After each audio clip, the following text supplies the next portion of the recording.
चादूर रेल्वेत रामदेवबाबा भादवोत्सव मोठ्या थाटामाटात साजरा झाला। भाविकांनी सुंदर मनमोहन झांकी, 56 भोग आणि सुंदर भजनांचा आनंद घेतला। चांदूर रेल्वे शहरातील अमरावती रस्त्यावर असलेल्या जुन्या रामदेवबाबा मंदिरात सकाळी बाबांना गंगाजल पंचामृताने अभिषेक करण्यात आला, शृंगार पूजा करण्यात आली, आरती करण्यात आली। पारंपरिक पोशाखात पालखी आणि पवित्र ज्योतीने शहरात प्रदक्षिणा घातल्या।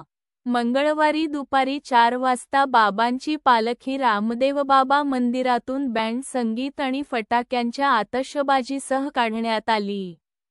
यावेळी बाबांची पवित्र ज्योत मंदिरातून सावित्रीबाई यादव मंगल कार्यालयात आयोजित जम्मा जागरण स्थळावर विधिवत आणण्यात आली।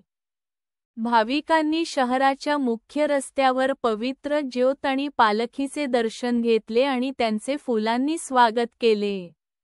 रामदेवबाबा भक्त मंडळाचे सदस्य आणि बाबांचे भक्त, पुरुष, महिला आणि तरुण मोठ्या संख्येने उपस्थित होते। पौराणिक कथेनुसार, रामदेव बाबांचे राजस्थान, मारवाड, गुजरात आणि आज संपूर्ण भारतात भक्त आहेत।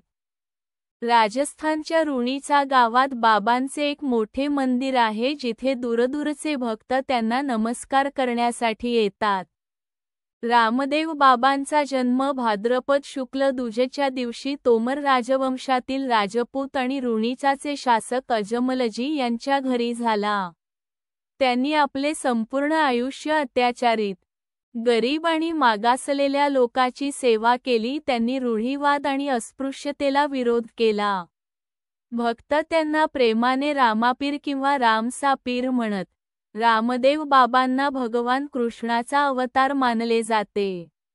त्यांना हिंदू मुस्लिम एकतेचे प्रतीक देखील मानले जाते। त्यांच्या दर्शनाकरिता भारतातील नव्हे तर पाकिस्तानातील अनेक भक्त राजस्थानातील रामदेवरा येथे दर्शनासाठी येतात। भव्य जम्म जागरणाचे आयोजन संध्याकाळी 6 वाजल्यापासून सावित्रीबाई यादव मंगल कार्यालयात। रामदेव बाबांच्या 24 जागृत परचे सांगितली। अमरावतीचे रहिवासी प्रसिद्ध जम्म गायक मनमोहन जाजू यांनी जम्माला त्यांच्या मधुर आवाजात सुरुवात केली, ज्यामध्ये ते रामदेव बाबाच्या जन्मापासून लग्नापर्यंतची संपूर्ण कहाणी कथन केली। यावेळी रामदेव बाबांच्या जन्मापासून लग्नापर्यंतचे सर्व अद्भुत झलकिया रामदेव बाबा भक्त मंडळाने सादर केले। सर्व महिला, तरुण आणि तरुणींनी रामदेव बाबांच्या भजनांचा आनंद घेतला। जम्म जागरण स्थळ फुलांनी सजवण्यात आले होते। उपस्थित सर्व भाविकांनी शक्ती प्रसादाचा आनंद घेतला। हा कार्यक्रम यशस्वी करण्यासाठी रामदेव बाबा भक्त परिवाराने आहे।